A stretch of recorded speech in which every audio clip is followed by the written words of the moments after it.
Don't let wet weather dampen your drive. Weather is more than rain. In Australia, extreme weather events include wind, hail, fog, and occasionally the results of flooding. Wet weather affects a driver's capacity to perceive and respond to hazards by causing reduced visibility and decreasing traction on the road. The hazards caused by wet weather include increased stopping distances, the risk of skidding, reduced braking performance, decreased vehicle traction, stability, and manoeuvrability. Rain and water on the road can also cover irregularities, such as potholes or obstacles, forcing the driver to navigate without the certainty of the surface quality and an awareness of any hidden hazards. Aquaplaning, which happens when a layer of water comes between the road and the tyre, causing a loss of traction, is a risk even for experienced drivers. Compared to dry conditions, driving in the rain increases crash risk by up to 71%.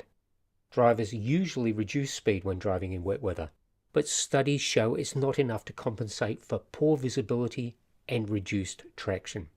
Crash risk increases especially in rural and remote areas, where speeds tend to be higher, there's no street lighting, road quality can be lower, and wildlife may be present on the roadside.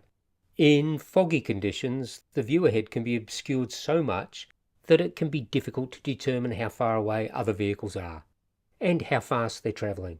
Fog substantially lowers contrast, causing objects to become fainter and less distinct. The denser the fog, the harder it is to see the road. Fog's produced when very fine droplets form in the air. The smaller the droplets, the more that light scatters when it hits the drops.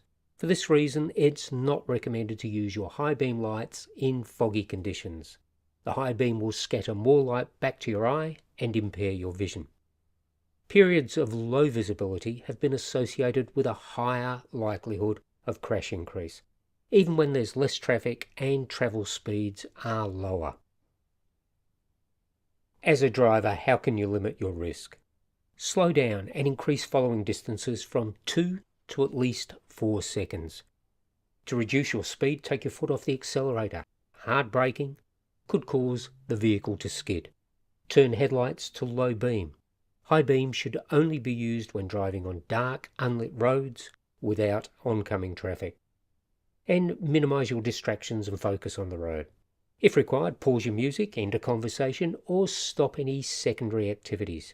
Driving in the wet requires your full attention. In the case of aquaplaning, stay calm, take your foot off the accelerator, and drive slowly through the water. If you can't see the road ahead, stop as soon as it's safe to do so and wait for conditions to improve. And before starting any journey, complete a pre-start check. Check the news regularly for weather warnings and reports of flooded areas. Before and during the rainy season, check regularly that your vehicle is in optimal condition. And avoid driving to or through remote areas. As a manager, reaffirm that safety is the priority. Allow time for potential delays when planning and let your workers know about them. Extreme weather events can disrupt your operations. Take it into account when defining productivity and performance. Train the right skills. Driving in wet weather requires a good understanding of changes in road conditions and the skills to operate a vehicle safely in them. Prepare for the rainy season. Besides regular maintenance, ensure that items like wipers and tyres are in a good condition. Consider wet weather in the pre-start check. Include specific points in that check to make sure that the vehicles are in road and weather-worthy condition before starting a journey.